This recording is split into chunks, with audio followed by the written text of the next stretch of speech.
할렐루야. 3월 29일 고난주간 성금요일 새벽기도를 시작하겠습니다.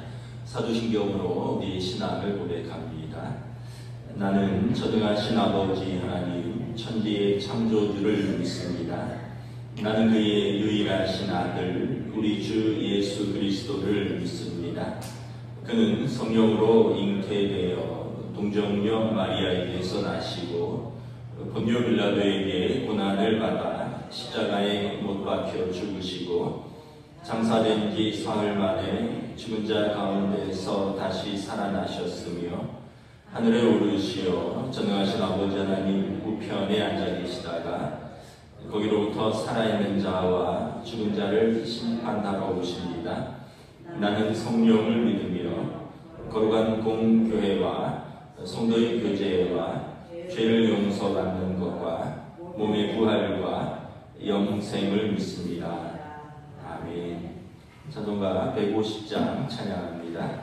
찬송가 150장입니다.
사랑이 많으신 하나님 아버지, 십자가의 그 은혜와 사랑을 생각하며 이른 아침 주님 전에 나와 예배하며 기도하게 하시니 감사드립니다. 특별히 우리를 위해 찔림과 사남과 징계와 채찍을 견디시고 순종하신 주님을 기억하며 고난주간 특별 새벽 기도의 자리로 나오게 하심을 감사드립니다. 하나님께서 그리스도 안에 계시사 세상을 자기와 화목하게 하시며 그들의 죄를 그들에게 돌리지 아니하시고 화목하게 하는 말씀을 우리에게 부탁하셨느니라. 주께서 이 땅에 오신 이유가 화해와 회복임을 저희가 알았사오니 저희들의 삶 속에서도 그리스도를 닮아 용납하고 사랑하며 죄에서 돌이킬 수 있는 믿음을 갖게 하옵소서. 사람은 쉽게 변하지 않는다며 세상은 돌이켜 새롭게 변화되는 것을 터부시하지만 믿음 안에 있는 저희들은 돌이켜 회개하며 새로운 피조물이 되는 은혜를 구하며 살아가게 하옵소서. 또한 주변에 허락하신 많은 영혼들의 구원에 대한 문제를 깊이 고민하며 주님 앞에 나와 거듭남의 비밀을 함께 누릴 수 있도록 복음을 전하며 기도하게 하옵소서. 이 시간 말씀 전해주실 박은성 목사님을 강건하게 붙잡아 주시고 진리의 말씀을 전하실 때 부족함이 없도록 채우시고 인도하여 주옵소서. 말씀을 듣고 기도하는 저희들도 갈급한 마음으로 나아가게 하시고 오늘 우리에게 주신 말씀을 통해 주어진 하루를 은혜 가운데 살아가게 하옵소서. 주시고 부활하셔서 우리의 첫 열매가 되신 주 예수 그리스도의 이름으로 기도드립니다.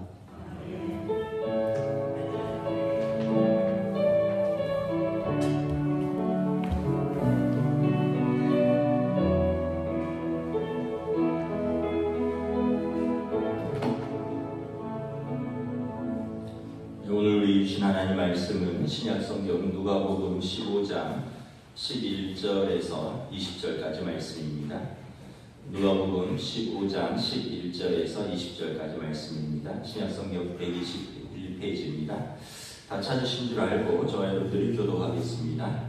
또 이르시되 어떤 사람에게 두 아들이 있는데 그 둘째가 아버지에게 말하되 아버지여 재산 중에서 내게 돌아올 큰 빚을 내게 주소서 하는지라. 아버지가 그 살림을 각각 나눠 주었더니 그 후 며칠이 안 되어 둘째 아들이 재물을 다 모아가지고 먼 나라에 가 거기서 호랑방탕하여 그 재산을 낭비하더니 없애는 그 나라에 크게 흉년이 들어 그가 비로소 궁핍한지라. 가서 그 나라 백성 중 한 사람에게 붙여 사니 그가 그를 들로 보내어 돼지를 치게 하였는데 그가 돼지 먹는 쥐의 열매로 배를 채우고자 하되 주는 자가 없는지라. 이 스스로 돌이켜 이르되 내 아버지에게는 양식이 풍족한 품꾼이 얼마나 많은가. 나는 여기서 줄여 죽는구나. 내가 일어나 아버지께로 가서 이르기를 아버지 내가 아버지께 죄를 지었사오니 지금부터는 아버지의 아들이라 일컬음을 감당하지 못하겠나이다. 나를 품꾼의 하나로 보소서 하리라 하고 일어나서 아버지께로 돌아가니라. 아직도 거리가 먼데 아버지가 그를 보고 측은히 여겨 달려가 목을 안고 입을 맞추니. 아멘. 할렐루야. 고난주간 또 특별 새벽 기도에 나오신 우리 성도들을 주님의 이름으로 환영하고 축복합니다. 오늘은 고난주간 중에서 성금요일입니다. 예수님이 십자가에 못 박혀서 돌아가신 날이 오늘입니다. 우리가 고난주간에 탕자의 비유를 통해서 본 회개와 회복의 여정이라는 주제로 말씀을 보고 있습니다. 실패했던 아들이 이제 아버지께로 돌아가죠. 우리 오늘 본문 20절 다시 한번 읽겠습니다. 이에 일어나서 아버지께로 돌아가니라. 아직도 거리가 먼데 아버지가 그를 보고 측은히 여겨 달려가 목을 안고 입을 맞추니. 아버지께로 돌아가니라. 가니라가 아니라 돌아가니라. 원래 있던 자리로 돌아간 것을 말하는 것입니다. 그동안 둘째 아들은 본래 있던 자리에서 이탈했습니다. 그래서 몸과 마음에 큰 상처를 입었습니다. 또 그 누구도 자신을 돌봐주지 않았습니다. 되지보다 못한 형편이 되었습니다. 그런데 이제 아버지께로 돌아가는 것입니다. 아들의 자리로 돌아가는 용기를 낸 것입니다. 이 세상에 두 종류의 사람이 있습니다. 하나님을 떠나는 사람과 하나님께로 돌아가는 사람이 있습니다. 하나님을 떠나는 사람은 하나님의 형상, 존귀한 하나님의 형상을 점점 잃어버립니다. 하나님과의 관계가 끊어지고 하나님과 소통이 점점 되지 않으면서 하나님의 형상을 점점 잃어갑니다. 그 결과 영혼의 빈곤과 그 영혼의 절망을 경험합니다. 반대로 하나님께 돌아오는 사람은 훼손되고 잃었던 하나님의 형상을 점점 회복합니다. 그래서 그 영혼에 평안을 얻습니다. 원래 하나님이 창조하실 때 허락하셨던 그 영혼의 맑고 밝고 깨끗함을 회복하는 것입니다. 둘째 아들이 아버지께로 돌아가는 것은 이 모든 것을 회복하는 것을 의미합니다. 아버지에게 돌아가는 것이 더 중요한 것은 뭐냐면 그곳에 아버지가 계시기 때문에 그렇습니다. 아버지가 안 계시면 그곳에 돌아가도 의미가 없습니다. 그래서 아버지께 돌아간다는 의미는 아버지와의 관계를 회복한다는 의미인 것입니다. 둘째 아들이 아버지에게 저지른 잘못은 아버지에게 대들고 아버지의 재산을 들고 나가서 탕진한 것, 이것보다 더 큰 잘못이 있습니다. 아버지와의 관계를 깬 것입니다. 깨뜨린 것입니다. 여러분, 가족에게 그 친밀한 관계보다 더 중요한 것이 뭐가 있습니까? 많은 가족들이 돈 때문에 가족 관계를 깹니다. 또 많은 가족들이 자기 성질에 못 이겨서 감정 때문에 관계를 깨뜨립니다. 근데 여러분 기억하셔야 됩니다. 강자의 비유에서 둘째 아들은 돈 때문에 아버지와의 관계를 깨뜨렸습니다. 큰아들은 자기 감정 때문에 아버지와의 관계를 깨뜨렸습니다. 그런데 돈을 잃는 것보다 내 감정이 상한 것보다 더 중요한 것은 가족의 관계가 깨어진 것입니다. 이걸 잘 붙드는 것이 더 중요하다는 것을 우리는 인생에서 깨달아야 합니다. 둘째 아들이 아버지께로 돌아간다는 것은 깨어진 관계를 회복하는 첫걸음을 내딘 것입니다. 우리도 마찬가지입니다. 아담의 후예인 우리는 죄로 인하여 하나님과의 관계가 깨어졌고 그리고 아버지 집을 떠난 사람이 되었습니다. 그래서 우리가 하나님께로 돌아온다는 것은 하나님과의 관계가 회복되는 것을 말합니다. 다시 하나님과의 터치가 이루어지는 것입니다. 여러분, 교회에 다니는 것으로 만족하면 안 됩니다. 교회에 다니면 성도지만 더 나아가서 자녀의 관계를 회복해야 합니다. 친밀한 관계를 회복하지 못하고 신앙생활을 하면 여러분, 아들이 돌아왔는데 먹고 사는 문제 때문에 돌아온 거랑 똑같습니다. 돌아와서 아버지와의 관계가 회복되지 못하면 그 아들은 또 어떤 문제가 있거나 또 어떤 계기가 있으면 또 집을 나갈 것입니다. 돌아오는 것도 중요하지만 더 중요한 것은 아버지와의 깨어진 관계를 회복하는 것입니다. 신앙생활을 하는 것이 더 중요하지만 더 중요한 것은 하나님과의 친밀한 관계를 형성하는 것입니다. 그냥 거리를 두고 세상과 하나님 사이를 왔다 갔다 하는 게 아니라 나와 하나님과의 관계를 확 좁히는 것입니다. 하나님께 나아가고 하나님과의 관계를 우리가 회복하는 것입니다. 친밀한 관계에는 관심이 없고 그럼 문제의 해결 때문에만 신앙생활을 한다면 그 문제가 해결이 되거나 또는 그 문제가 해결이 안 될 때 다시 하나님을 떠날 가능성이 있습니다.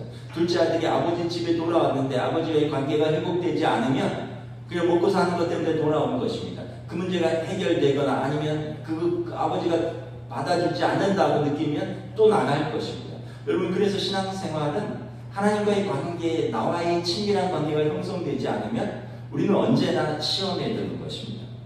단순히 돌아오는 것이 중요한 것이 아니라 관계를 회복하는 것입니다.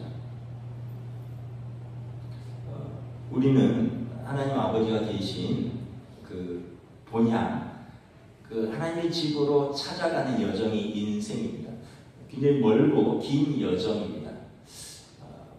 앞으로 갈 때도 있지만 때로 뒤로 물러설 때도 있습니다. 때로는 길을 이탈할 때도 있습니다. 다양한 사건과 위기를 겪고 많은 사람들을 만납니다. 집으로 돌아가는 과정이 만만치 않습니다. 그러나 여러분, 작은 아들처럼 용기를 내야 됩니다. 인생의 그 끝에서 아버지께로 돌아가야 되리라. 용기를 낼 때 회복이 시작되는 것입니다. 윌터 브루그만이라는 신학자가 신앙생활의 3단계를 이야기했습니다. 신앙생활의 단계가 있다는 거예요. 여러분, 나는 어떤 단계인가 한번 생각을 해보시기 바랍니다. 첫째는 영적 출발기입니다. 은혜를 받았어요. 구원의 기쁨이 있습니다. 근데 아직 방향이 정해지지 않았어요. 아직 깊이가 없어요. 열심히 하는데 방향도 잘 모르고 깊이도 부족하니까 막 좌충우돌합니다. 신앙생활하면서 이 막 좌충우돌을 하는 거죠. 근데 은혜는 받았어요. 두 번째는 이제 영적 시련기입니다. 본격적인 마귀의 공격을 받는 때입니다. 내가 열심히 하고 은혜도 받고 열심히 하는데 왜 이러지? 자신의 기대대로 되지 않을 때 회의를 느끼고 방황합니다. 신앙생활의 방향이 어긋나기 시작합니다. 일명 영혼의 밤을 경험합니다. 이때는 인내해야 됩니다. 영혼의 밤이 지나가기를 기다려야 됩니다. 그런데 많은 사람들이 여기에서 내 뜻대로 되지 않는다고 별거 없네 하면서 놓아버립니다. 이 시기를 잘 지내면 영적 회복기가 시작됩니다. 영혼의 밤이 지나가고 이제 자기를 부인하고 자기 십자가를 지는 단계가 무엇인가를 깨달아갑니다. 영적 시련기에는 그 어떤 은혜도 있고 기쁨도 있고 열심도 있는데 뭐 사람들이 나를 알아주지도 않는 것 같고 뭐 해도 뭐 별로 티도 안 나는 것 같고, 이 영적 시련기가 사춘기의 방황의 시기라면 영적 회복기는 이제 자기를 부인하고 자기 십자가를 지는 단계까지 나아가는 걸 조금씩 깨닫는 것입니다. 영적 방황이 끝나고 영적으로 회복되는 시기입니다. 이제는 넘어져도 다시 일어나는 법을 배우고 영적 근육이 생겼습니다. 다시 소망을 품고 주님을 바라보는 단계입니다. 여러분, 어느 단계에 있습니까? 이건 나이와 상관이 없습니다. 하나님과의 친밀함의 단계에서 지나가는 단계입니다. 나는 어느 단계에 있는가 한번 돌아보시기 바랍니다. 20절에 보면 이제 아버지께로 일어나서 돌아가 아니라 회심이라는 표현을 씁니다. 회심은 마음을 돌이킨다는 뜻인데 히브리어로 슈브입니다. 말 그대로입니다. 마음을 바꾼다라는 뜻입니다. 마음을 바꾼다, 마음을 돌이킨다라는 것입니다. 이제 아들이 아버지 집으로 돌아가기로 마음을 바꾼 것입니다. 회심은 헬라어로는 메타노에오인데 방향을 전환한다는 뜻입니다. 이탈하는 경로에서 방향을 전환하는 것입니다. 아들이 아버지를 떠나서 먼 나라로 갔는데 방향을 전환해서 이탈한 경로에서 다시 아버지 집으로 방향을 돌리는 것입니다. 우리도 마찬가지입니다. 인생을 출발했지만 경로를 이탈할 때가 있습니다. 살면서 한 번은 방향을 수정해야 됩니다.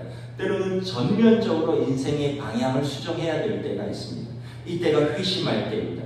회심은 그래서 몸의 문제가 아니라 먼저 마음의 문제입니다. 마음을 돌이켜야 됩니다. 먼저 마음을 아버지의 집을 기억하고 아버지에게로 돌아가기로 마음을 돌이키는 것이 먼저입니다. 마음이 먼저 정해져야지 몸이 따라가는 것입니다.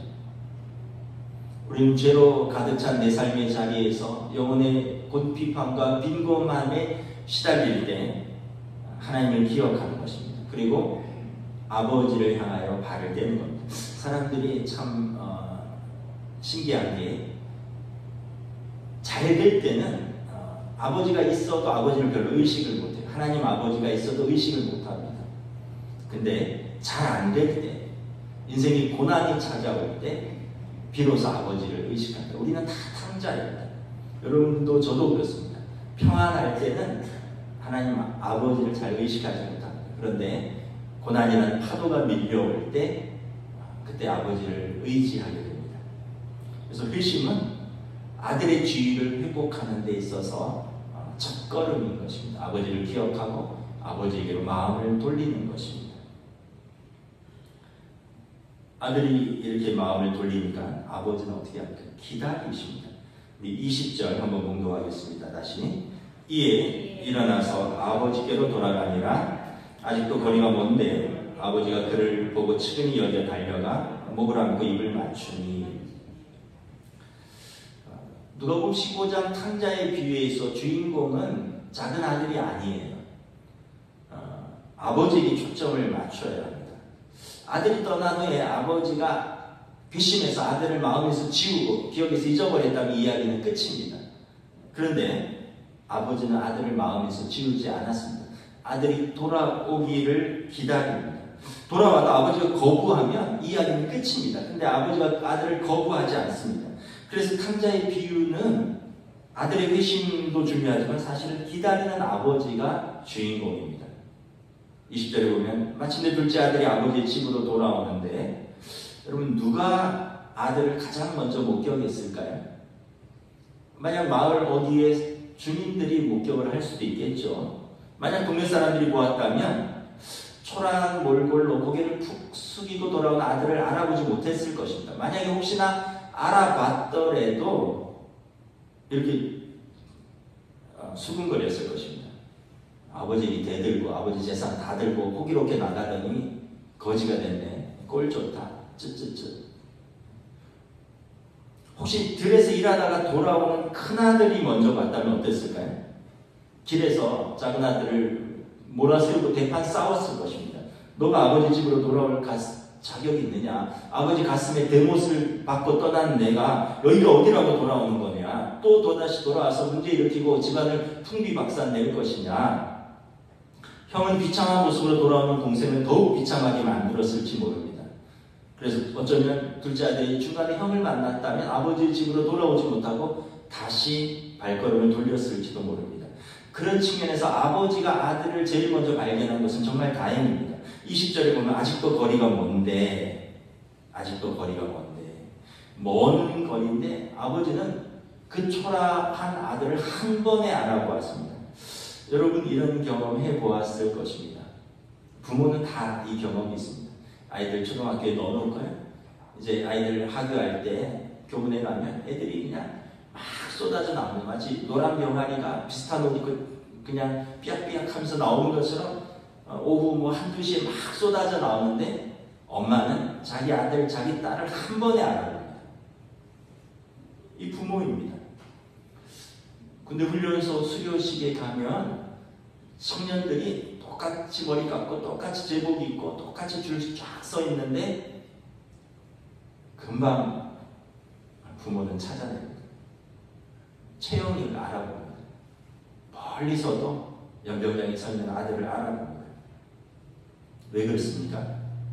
사랑하기 때문에 그렇습니다. 사랑하면 보입니다. 둘째 아들이 마을 어귀에 들어섰을 때 어쩌면 해가 지고 어둑어둑해졌을 때일지도 모릅니다. 그런데 아버지는 단숨에 아들을 알아보았습니다. 아들은 아버지를 먼저 못 봤는지도 모르는데 아버지는 아들을 단숨에 알아보았습니다. 사랑하면 다른 사람이 보지 못하는 것을 봅니다. 시력으로 보는 것이 아니라 마음으로 보는 것입니다. 시력으로 보는 것이 아니라 관심으로 보는 것입니다. 다른 사람의 눈에 보이지 않는데 사랑하는 사람에게는 보이는 것이 있습니다. 그래서 사랑은 우리를 눈뜨게 하는 것입니다. 둘째 아들이 떠난 이후로 아들을 기다리는 것이 아버지의 일상이 되었습니다. 세월이 흘렀습니다. 기다리는 시간이 길어지면 낙심하고 포기할 수도 있습니다. 근데 아버지는 포기할 수 없었습니다. 왜냐하면 아들이 돌아올 걸 알았습니다. 아버지는 버릇처럼 매일 그곳에서 아들을 기다렸습니다. 매일 같은 장소에서 아들을 기다리며 그곳을 응시했습니다. 둘째 아들은 언제나 아버지의 마음속에 있었고, 그래서 마을 어귀에서 들어서는 한 초라한 젊은이를 아버지는 당장 아들인 것을 알 수 있었습니다. 사랑하면 포기할 수 없고요. 사랑하면 이것이 사랑의 힘인 것입니다. 유명한 이야기죠. 1971년대 뉴욕 포스트에 실린 칼럼인데, 우리나라에도 그 리더스 다이제스트에 소개되고 여러 버전이 있는데 제가 아는 이야기가 노란 손수건 이야기가 있습니다. 미국 플로리다 주로 가는 그 그레이하운드 고속버스 안입니다. 생기발랄한 젊은이들이 버스에 가득 차고 있는데 뒷자리에 허름한 옷차림을 한 무뚝뚝한 사내가 앉아 있었습니다. 젊은이들은 그의 심상치 않은 모습과 불안한 얼굴에 호기심을 가졌습니다. 긴 여행 속에서 어떤 사람이 말을 붙였습니다. 당신은 누구냐고, 왜 이렇게 침울하냐고, 어디로 가냐고. 비로소 그가 입을 열었습니다. 그의 이름은 빙고입니다. 4년 동안 뉴욕 형무소에 있다가 가석방되어서 집으로 돌아가는 길입니다. 지난주에 가석방이 결정되었고 아버지에게 오랜만에 편지를 썼습니다. 돌아갑니다. 집에 가는 마을 어디에 커다란 그 참나무가 있는데 만약 아버지가 저를 용서하고 받아주신다면 그 참나무에 노란 손수건을 하나 메어주십시오. 그래서 버스가 마을을 통과하면서 노란 손수건이 있으면 저는 정류장에 내려서 아버지 집으로 돌아갈 것이고 참나무에 아무것도 메어있지 않으면 저는 버스를 타고 그냥 통과해서 집을 지나치겠습니다. 버스는 달려서 마침내 빙고가 살던 마을 가까이 왔습니다. 20마일, 10마일, 5마일. 빙고는 초조함을 감추지 못했고 버스 안은 정적으로 가득 찼습니다. 청년들은 창문에 매달려서 이제 그 마을을 바라보기 시작했습니다. 갑자기 누군가 고함 소리가 터져 나왔습니다. 모든 젊은이들이 자리를 박차고 일어나 소리를 질렀습니다. 창밖을 보니 놀라운 풍경이 있었습니다. 그 오래된 참나무에 수백 개의 노란 손수건이 가득히 매달려서 바람에 흔들리고 있었습니다. 아버지는 혹시나 아들이 손수건을 보지 못하고 지나칠까봐 참나무 가지가지마다 가득히 노란 손수건을 메어 놓았던 것입니다. 빙고는 눈물을 흘리면서 천천히 버스의 문 쪽으로 걸어갔습니다. 이 이야기의 원제목은 Going Home입니다. 집으로 돌아가는 길입니다. 그리고 노란 손수건은 용서와 기다림의 상징이 되었습니다. 세월호 참사 이후에 여러분 노란 손수건은 아들, 딸이 돌아오기를 집으로 돌아오기를 기다리는 부모의 마음을 표시하는 것입니다. 우리를 향한 하나님의 마음도 그렇습니다. 기다리고 또 기다리십니다. 우리를 향한 하나님의 기다림도 그러합니다. 우리가 돌아오기까지 애타게 우리를 기다리고 있습니다. 우리가 하나님을 먼저 찾은 것이 아니라 하나님이 먼저 우리를 찾아오셨습니다. 하나님이 포기하지 않고 기다리시고 우리가 돌아오면 단걸음에 달려가서 입을 맞춥니다. 오늘 말씀에 보면 아버지는 아들에게 달려갑니다. 달려가다라는 그 헬라어 트래커는 경기장에서 선수들이 쓰는 용어입니다. 다시 말하면 육상 선수가 전속력으로 달리다라는 표현이 트래커입니다. 이 헬라어 원문을 보면 아버지는 트래커였습니다. 아들에게 육상 선수처럼 그 나이 많은 아버지가 전속력으로 달려갔습니다. 달려가서 아들을 보니 너무 측은했습니다. 거리가 먼데 아버지가 그를 보고 측은히 여겨 거지의 모습입니다. 너무 초라합니다. 근데 아버지는 아들의 모습이 어떠하든 상관이 없습니다. 부끄러운 모습을 개의치 않았습니다. 그리고 20절에 보면 목을 안고 입을 맞춥니다. 목을 안고 입을 맞춘 것은 모든 사람에게 이는 내 사랑하는 아들이라는 것을 공개적으로 확인시켜주는 행동입니다. 아버지는 아들이 부끄럽지 않습니다. 너무나 귀한 그 사랑스러운 아들이 돌아온 것입니다. 그리고 아버지가 아들에게 입을 맞출 때 아버지 아들은 다시 강하게 결속되었습니다. 아버지의 입맞춤으로 아들의 죄책감과 수치심이 치유되었습니다. 아들은 아버지의 입맞춤으로 아버지가 나를 용납하고 받아들인다는 자유와 안도를 얻었습니다. 어색한 만남이 아닙니다. 아들을 적극적으로 받아들인 표현입니다. 어정쩡한 용서가 아니라 완전한 용서를 의미하는 것입니다. 세상에는 용서 못할 일들이 많이 있습니다. 용서하더라도 그에 상응하는 대가를 치러야 합니다. 이것이 공의입니다. 그래서 큰아들이 아버지에게 아들이 돌아왔을 때, 작은아들이 동생이 돌아왔을 때 큰아들이 아버지에게 따진 것은 그는 공의를 말하는 것입니다. 잘못된 것을 말하는 것이 아닙니다. 근데 아버지는 공의보다도 둘째 아들에 대한 궁휼함, 둘째 아들에 대한 사랑이 더 컸습니다. 오늘 본문에 아버지는 아들에게 아무것도 묻지 않았습니다. 말할 기회도 주지 않았습니다. 아들의 죄보다 아버지의 사랑이 더 컸기 때문에 그렇습니다. 아버지는 아들의 고통을 알았고 아들의 고통 속으로 들어왔습니다. 이것이 측은히 여김입니다. 오늘 보면 아버지가 그를 보고 측은히 여겼다. 영어로 compassion입니다. 함께 패션, 고통을 나누다라는 뜻입니다. 이것이 십자가입니다. 예수님 십자가에서 우리의 고통을 짊어지고 고통을 나누셨습니다. 우리를 향하신 하나님 아버지의 사랑이 그러합니다. 하나님께서 우리를 치근히 여기셔서 사람의 몸을 입고 이 땅에 오셨습니다. 자기를 비워 종의 형체를 가지사 우리와 같이 되셨습니다. 그리고 이 땅에서 우리가 겪는 고통을 모두 체휼하셨습니다. 하나님은 죄인인 우리에게 긍휼을 보여주시기 위해서 엄청난 대가를 치르셨습니다. 아들을 십자가에 내주셨습니다. 사람들은 따집니다. 과거가 어땠는지 안다고. 자기 일에 자기가 책임을 져야 한다고. 이것이 공의라고. 근데 하나님은 과거를 묻지 않으십니다. 로마서 3장 25절 말씀입니다. 이 예수를 하나님이 그의 피로써 믿음으로 말미암는 화목제물로 세우셨으니 이는 하나님께서 길이 참으시는 중에 전에 지은 죄를 간과하심으로 자기의 의로우심을 나타내려 하시니 전에 지은 죄를 간과하신 것. 전에 지은 것을 넘어가신다는 뜻입니다. 전에 지은 것을 묻지 않는다는 뜻입니다. 사람은 이상하게 남에 대한 기억력이 좋습니다. 그래서 싸울 때 또는 혼낼 때 과거의 잘못을 계속 끄집어냅니다. 이게 인간의 본성입니다. 하나님은 우리의 과거의 잘못을 끄집어내지 않으시고 묻지도 않으신다 하셨습니다. 간과하셨다 하셨습니다. 왜냐하면 하나님이 의로우시기 때문에 하나님의 약속을 지키시는 것입니다. 길이 참으시는 중에 전에 지은 죄를 넘어가셨습니다. 우리의 과거의 죄를 묻지 아니하셨습니다. 갈보리 언덕에서 예수님이 십자가에 못 박혀 죽으심으로 우리의 지은 죄를 모두 용서하셨습니다. 완전히 용서하셨다는 것입니다.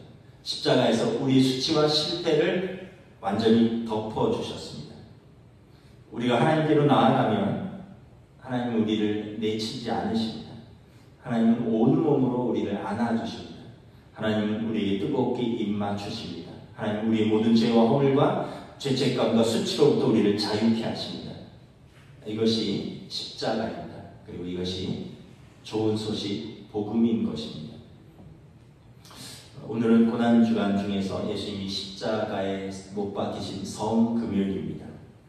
이제 하나님과 우리 사이를 가로막는 장애물은 하나도 없습니다. 그는 우리의 화평이신지라 둘로 하나를 만드사 원수된 것, 그 중간에 막힌 담을 자기 육체로 허시고 십자가로 하나님과 화목하게 하려 하십니다. 원수된 것을 십자가로 소멸하시고 또 오셔서 먼데 있는 너희에게 평안을 전하셨으니 그러므로 이제부터 너희는 외인도 아니요 나그네도 아니요 오직 성도들과 동일한 시민이요 하나님의 권속이라 하나님의 가족이라 하나님의 자녀라는 뜻입니다. 십자가는 우리를 향한 하나님의 긍휼하심입니다.